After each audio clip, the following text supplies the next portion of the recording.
बोलो जयकारा। बोलो मेरे श्री गुरु महाराज की जय। श्री सदगुरुदेव भगवान की जय। श्री नंगली निवासी भगवान की जय। श्री परमहंस दयाल जी महाराज की जय। श्रीमद् भागवत रहस्य दशम स्कंद उत्तरार्ध। आगे। जन्म मृत्यु मृत्यु की व्यथा ही तो जरासंध है। संकल्प करो कि अब मुझे ना तो पुरुष बनना है और ना तो स्त्री। मुझे पुनर्जन्म ही नहीं लेना है। जरासंध। जन्म जरा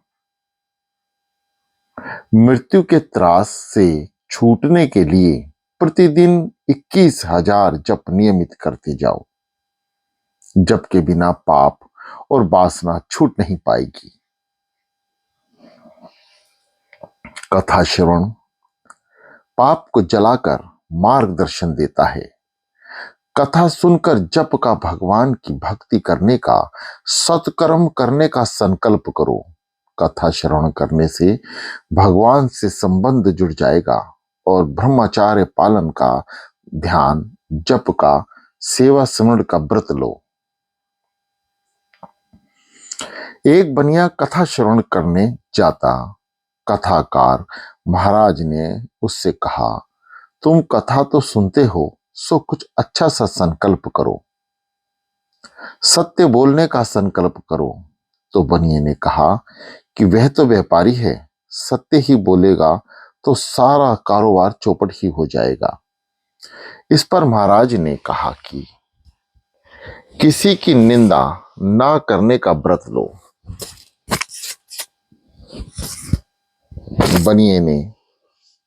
बनिया कहने लगा, महाराज, जब तक एक रात को मैं 2-3 घंटे बातों में ना गुजारूं, मुझे नींद नहीं आती, सो मैं व्रत भी नहीं ले सकता।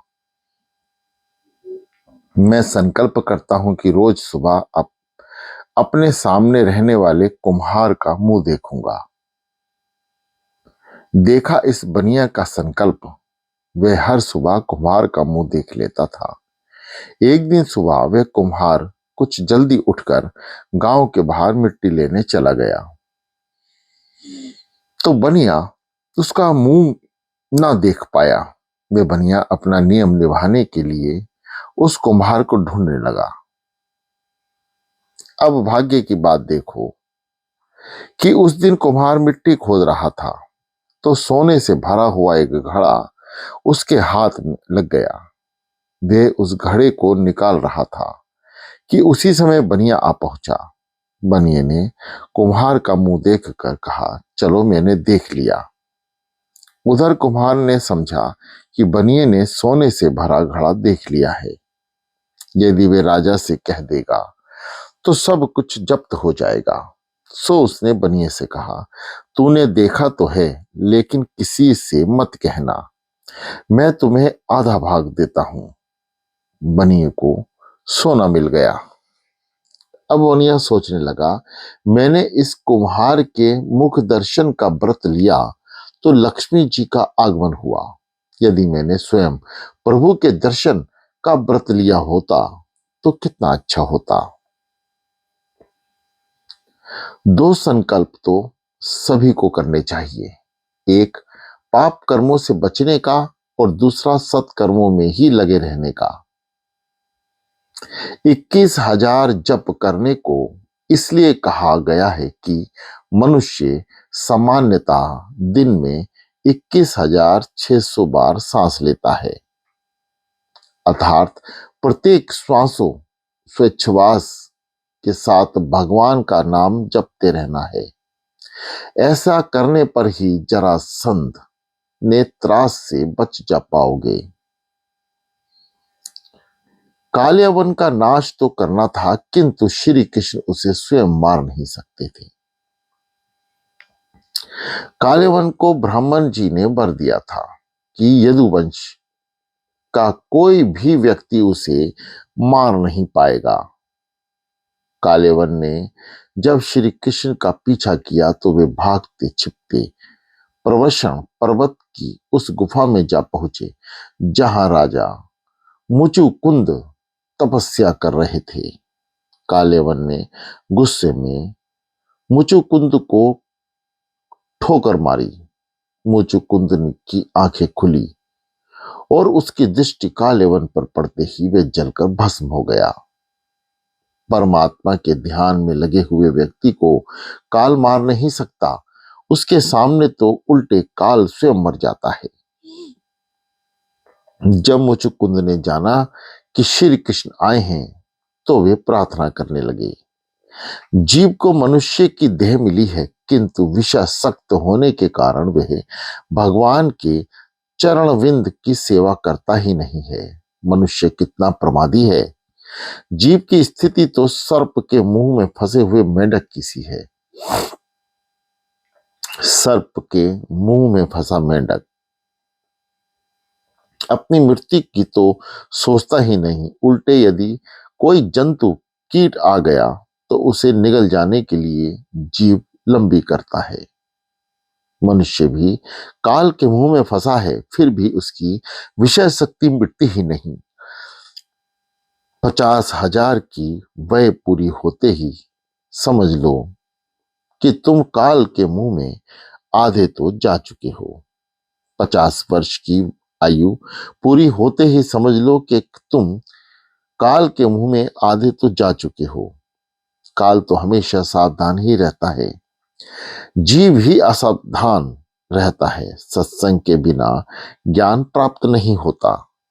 मुचुकुंद प्रार्थना कर रहे हैं, नाथ कृपा कीजिए कि मेरा मन संसारिक जड़ पदार्थों की ओर ना जाए, मुझे अनन्य भक्ति दीजिए। भगवान कहते हैं, मुचुकुंद, इस जन्म में तो तुझे अनन्य भक्ति नहीं मिल सक पाएगी। तू युवा अवस्था में बड़ा कामी और विलासी था। जो काम के हाथों पिटता है उसे काल के हाथों भी पिटना पड़ता है। तुझे एक जन्म और लेना पड़ेगा। तेरा यह जन्म ब्रह्म योनि में होगा और उस जन्म में तुझे अनन्य भक्ति प्राप्त होगी। मुचुकुंद ने कठोर तपस्या की और क्षत्रिय शरीर छूट गया। अगले जन्म में वे ब्राह्मण बने।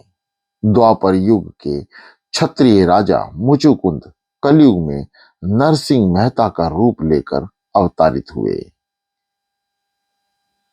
वे द्वारिकाधीश के बड़े प्यारे थे। भगवान ने उनके 52 कार्य परिपूर्ण किए। मुचुकुंद राजा की कथा इस तथ्य को घोतक है कि अपनी युवा अवस्था को विलासिता में बिना देने वाले को मुक्त मिलना बड़ा दुष्कर है। ऐसे को अनन्य भक्ति भी नहीं मिल पाती। सो धीरे धीरे संयम को बढ़ाते जाना चाहिए और भागवत में जीवन जीना चाहिए। प्रभु से अनन्य भक्ति की मांग करो। जवानी में भी सतत ईश्वर स्मरण करो। युवावस्था भी प्रभु भजन में बिताओ। ऐसा करने पर ही जीवन में अन्य भक्ति प्राप्त होगी। मात्र वृद्धावस्था में ही ईश्वर की सेवा स्मरण भजन करने से तो अगला जन्म ही सुधर पाएगा, वर्तमान जन्म नहीं। अब आगे रुक्मणी हरण का प्रसंग आएगा। परमात्मा लक्ष्मी के स्वामी हैं। लक्ष्मी जी जीव मात्र की माता है, अतः जीव का तो लक्ष्मी के विवेक पूर्ण उपयोग मात्र का अधिकार है, उपयोग का नहीं। लक्ष्मी के उपभोग का अधिकार तो मात्र नारायण को ही है। उपभोग और उपभोग में अंतर है, उपयोग और उपभोग में अंतर है। इंद्रियों को अनिवार्य वस्तु विषयों का देना उपयोग हुआ। इंद्रियों को अनिवार्य वस्तु विषयों का देना उपयोग हुआ। इंद्रियों के बिना आवश्यकता के भी उन्हें विषय देते रहना, उन्हें बहलाते रहना उपभोग है, स्वेच्छाचार है। इंद्रियों के अधीन होकर विषय को देते रहना उपभोग है। धन के दुरुपयोग से एक लोक एक लोक और परलोक दोनों बिगड़ते हैं। संपत्ति और शक्ति का दुरुपयोग करने वाला देव है और दुरुपयोग करने वाला दैत्य है। संपत्ति और शक्ति का सदुपयोग करने वाला देव है और दुरुपयोग करने वाला दैत्य है। भागवत की कथा मानव को देव बनाने के लिए है। समय, शक्ति और संपत्ति का सदुपयोग करो। मनुष्य अपना बहुत सा समय संपत्ति और संताति के पीछे गवा देता है। जीव बहुत सा समय फैशन और व्यासन में नष्ट कर देता है। शरीर या संताति को अतिशय व्यवथा देना या अतिशय दुलारना अच्छा नहीं है। यदि परमात्मा ने तुम्हें अधिक दिया है तो सदुपयोग करने का अधिकतर उत्तरदायित्व तुम पर है। यदि भगवान अप्रसन्न होंगे तो जीव मात्र की दुर्गति होगी। शास्त्रों ने लक्ष्मी के 3 भेद बताए हैं। लक्ष्मी, महालक्ष्मी और अलक्ष्मी। पहला, लक्ष्मी नीति अनीति दोनों तरह से प्राप्त धन साधारण लक्ष्मी है, जिसका कुछ सदुपयोग भी होगा और कुछ दुरुपयोग भी। दूसरा, महालक्ष्मी धर्मानुसार प्राप्त धन महालक्ष्मी है। श्रम की मात्रा से अधिक लाभ उठाना, मुनाफा लेना पाप और चोरी है। जीवन में धन नहीं, धर्म मुख्य है। धर्म ही मृत्यु के पश्चात भी साथ आता है। धर्मानुसार श्रम पूर्वक नीति से प्राप्त धन महालक्ष्मी है। ऐसा धन हमेशा शुभ कार्यों में ही खर्च होगा। तीसरा, अलक्ष्मी पापाचरण अनीति से प्राप्त धन अलक्ष्मी है। ऐसा धन विलासिता में ही बह जाएगा और जीव को शांति देने के बदले रुलाता जाएगा। मृतात्मा के साथ धर्म की सिवाय कुछ भी नहीं जाता। नीति, धर्म, सदाचार से प्राप्त धन ही महालक्ष्मी है, जो शांतिदायी भी है। महालक्ष्मी नारायण को ही प्राप्त हो सकती है, शिशुपाल को नहीं। रुक्मणी हरण की कथा का यही तात्पर्य है। रुक्मणी महालक्ष्मी ही है, जो शिशुपाल की नहीं, नारायण को ही वर्ण करती है। शिशु के लालन पालन में जिसका धन और समय लगा रहता है, वह कामी पुरुष ही शिशुपाल है। जो हमेशा सांसारिक और भौतिक सुखों के पीछे ही भागता रहता है, वही शिशुपाल है। भगवान ने मथुरा में एक ही विवाह नहीं किया था। उनके सभी विवाह द्वारिका में संपन्न हुए। प्रत्येक इंद्रिय जो वश में करके ब्रह्म विद्या और की प्राप्ति कर लेने के बाद ही विवाह करो। बिना योग का भोग अपने साथ रोग ले आएगा। तप ना होगा तो भोग शरीर को रोगी बना देगा। सभी इंद्रियां शरीर के द्वार हैं और कृष्ण सभी इंद्रियों के स्वामी। जितेंद्र बनकर विवाह करो। जितेंद्र को इंद्रियों को सेवक बनकर नहीं, इंद्रियों का सेवक बनकर नहीं। इसी कारण से तो गृहस्थ आश्रम के पूर्व ही ब्रह्मचार्य आश्रम का आयोजन किया गया है। राजा परीक्षित, महाराजा, मैं रुक्मिणी विवाह का प्रसंग विस्तार से सुनना चाहता हूं। सुखदेव जी बोले, राजन सुनो। विदर्भ देश के राजा भीष्म के 5 पुत्र और एक कन्या थी। ज्येष्ठ पुत्र का नाम रुक्मी था और कन्या का नाम रुक्मणी।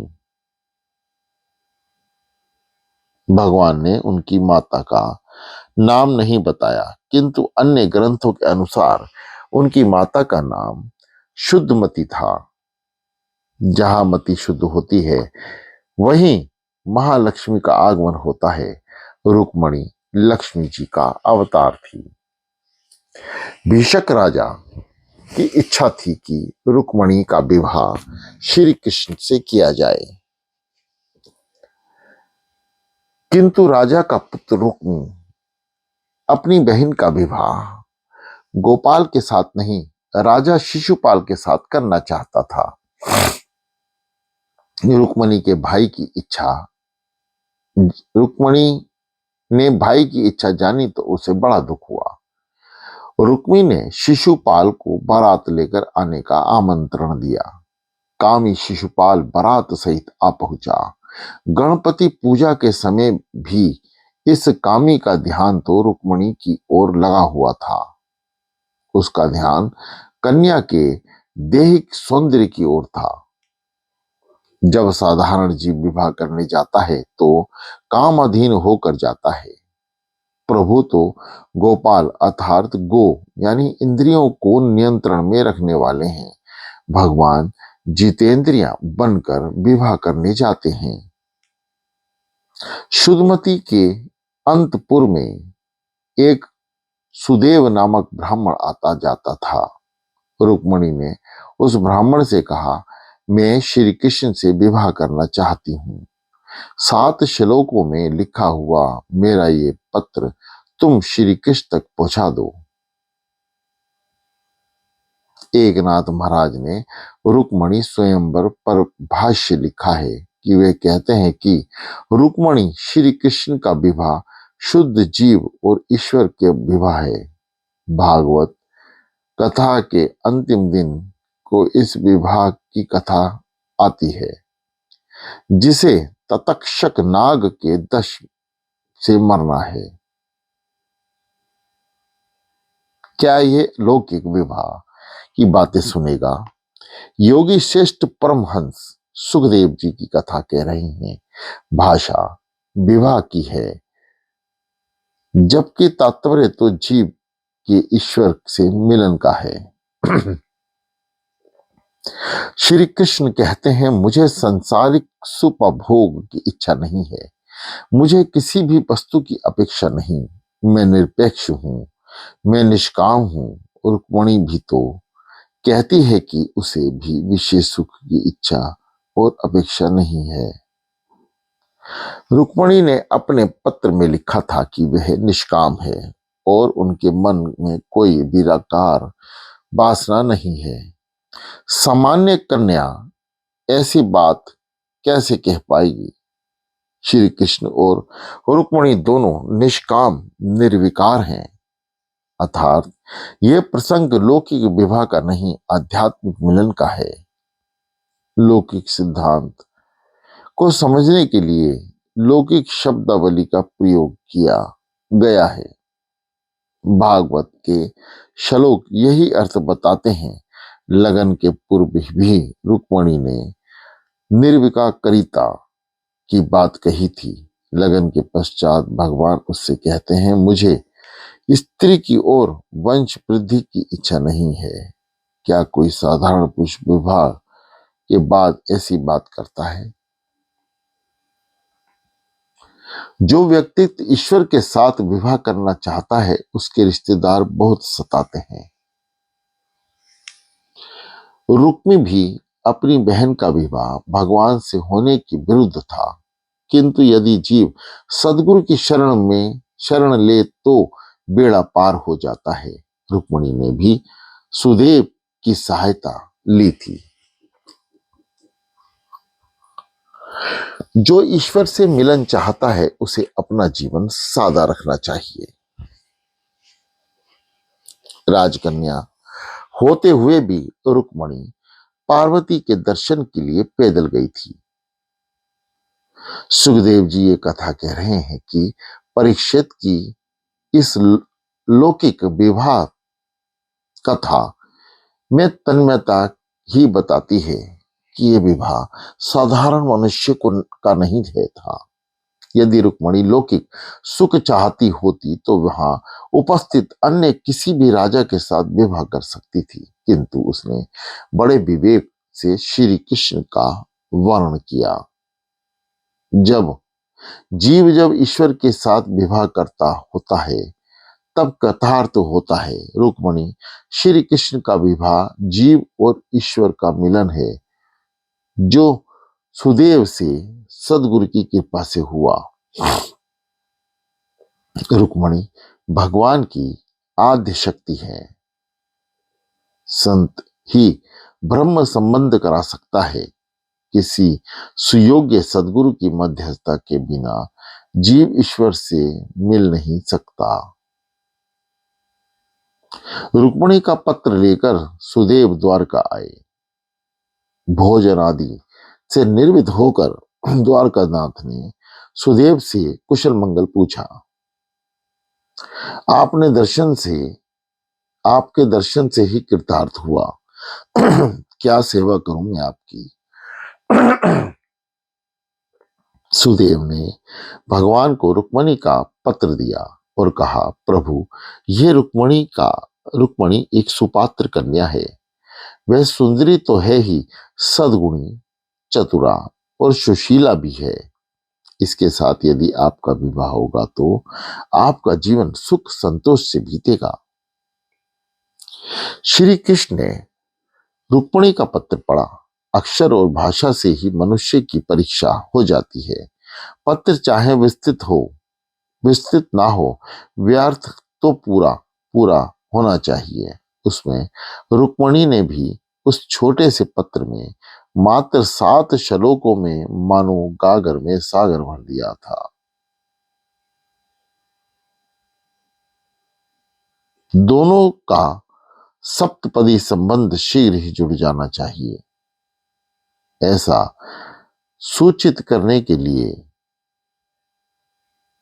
ही 7 श्लोक लिखे हैं।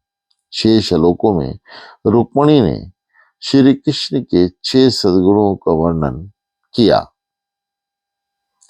उन श्लोकों में ऐश्वर्य, यश, श्री, ज्ञान और वैराग्य कूट कूट कर भरा है। जीव यदि दीन बनकर भगवान की शरण लेता जाता है तो वे उसकी अपेक्षा नहीं करते, उसे वे अपना लेते हैं। जीव का धर्म श्री शरणागति लेना है।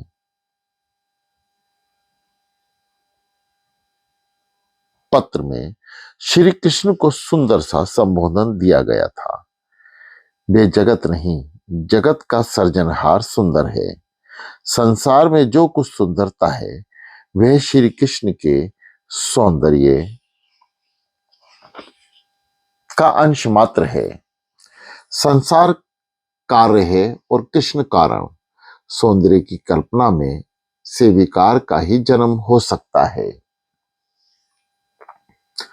हमेशा यही सोचो कि मनुष्य की सुंदरता ईश्वर के कारण ही है। भागवत सुंदर दृष्टि देता है, अहम की दृष्टि को बदलता है। जगत ऐसा है वैसा ही रहेगा। प्रश्न दृष्टि का है, जैसी दृष्टि वैसी सृष्टि। नाथ, आप अतिशय सुंदर हैं। आपके सौंदर्य के साथ साथ आपके साथ सद्गुणों की कथा भी मैंने महात्माओं से सुनी है और इसी कारण से आपके विवाह करने का मैंने निश्चय किया है। आपके सद्गुणों ने मेरा मन मोह लिया है, मेरा चित्त चुरा लिया है। आपके सौंदर्य और सद्गुणों का वर्णन सुनकर मेरा मन निर्जल्य हो गया है। बार बार श्री कृष्ण कथा सुनने वाले का मन श्री कृष्ण हर लेते हैं। सुखदेव जी जैसे निरपेक्ष वक्ता भी कृष्ण कथा कहने की इच्छा रखते हैं। यदि कोई श्रोता नहीं मिल पाता तो वह वृक्ष को ही रास पंचध्यायी सुनाते थे। नाथ मैं किसी कामी पुरुष के साथ विवाह करना नहीं चाहती। मैंने अपनी आत्मा आपके चरणों में समर्पित कर दी है। परमात्मा सोचेंगे कि ऐसी निर्जल कन्या से कैसे विवाह किया जाए। सो रुक्मणी के आगे श्लोक में लिखा, नाथ इसमें मेरा आप अपना कोई दोष नहीं है। मैं निर्लज्ज हो गई हूं। मैं वैसे तो लज्जा युक्त ही थी, किंतु आपके सद्गुणों ने मुझे निर्जल बना दिया है। मेरी निर्जलता के दोषी आप ही हैं। सद्गुण हैं। आप तो सभी के अंतर्यामी हैं। मैं आपको मैं और लिखूं तो क्या लिखूं। मेरी मनोभावना से आप सुपरिचित हैं। रुक्मणी शिशुपाल का नामोल्लेख करना चाहती नहीं थी, किंतु उसने सोचा कि संभव है कि कृष्ण ऐसा सोचेंगे कि यदि हरण करके मुझसे विवाह करोगे तो तुम्हें और तो कुछ मिलेगा नहीं। जो कन्या अपने साथ संपत्ति ना लाए उससे विवाह करने से क्या लाभ होगा। सो रुक्मणी ने आगे श्लोक में लिखा कि विवाह अपनी निजी संपत्ति श्री कृष्ण को देगी। कौन सी वह संपत्ति है। मैंने हमेशा नियमित सत्कर्म किया है। तुलसी की पूजा किए बिना मैं पानी तक नहीं पीता। आज तो नारी तुलसी की पूजा करती ही नहीं है, और यदि कोई नारी करती भी होगी तो चाय पान के बाद संयम और सदाचार के बिना जीवन कैसे सुधरेगा। सदाचार का अर्थ है शास्त्र सम्मत धर्मगुरु आचार स्वेच्छाचार। मैंने कोई व्रत नियम आदि किए हैं। मैंने गरीबों को वस्त्र और अन्नदान भी दिए हैं। मैं अपनी पुण्य संपत्ति ले जाऊंगा। मैं अपनी अलौकिक संपत्ति साथ लाऊंगी। आप मुझे स्वीकार करें। बोलो जयकारा। बोलो मेरे श्री गुरु महाराज की जय।